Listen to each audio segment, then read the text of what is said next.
ಟಿವಿ7 ಕನ್ನಡಕ್ಕೆ ಸ್ವಾಗತ. ನೀಟ್ ಹೋರಾಟಗಾರರ ಮೇಲೆ ಲಾಠಿ ಚಾರ್ಜ್ ಖಂಡನೀಯ ಎಂದು ಶಾಸಕ ಟಿ.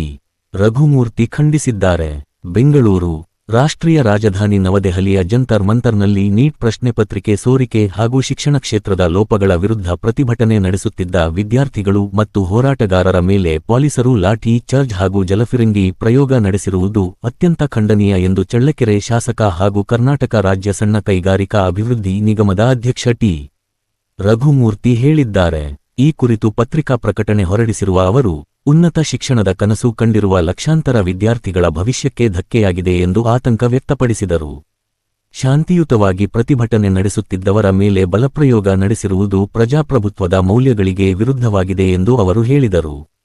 ಸೋನಂ ವಾಂಗ್ಚುಕ್ ಅವರ ಉಪವಾಸ ಸತ್ಯಾಗ್ರಹಕ್ಕೆ ದೇಶಾದ್ಯಂತ ಬೆಂಬಲ ವ್ಯಕ್ತವಾಗಿದ್ದರೂ, ಅವರನ್ನು ಬಲವಂತವಾಗಿ ಆಸ್ಪತ್ರೆಗೆ ದಾಖಲಿಸುವ ಮೂಲಕ ಕೇಂದ್ರ ಸರ್ಕಾರ ಹೋರಾಟವನ್ನು ಹತ್ತಿಕ್ಕಲು ಪ್ರಯತ್ನಿಸಿದೆ ಎಂದು ಆರೋಪಿಸಿದರು.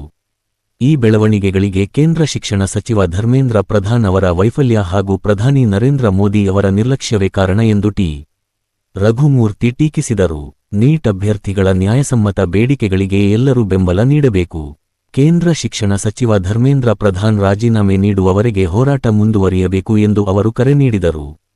ಮೌನೇಶ್ ಆಚಾರ್ ಟಿವಿ7 ಕನ್ನಡ ಚಳ್ಳಕೆರೆ.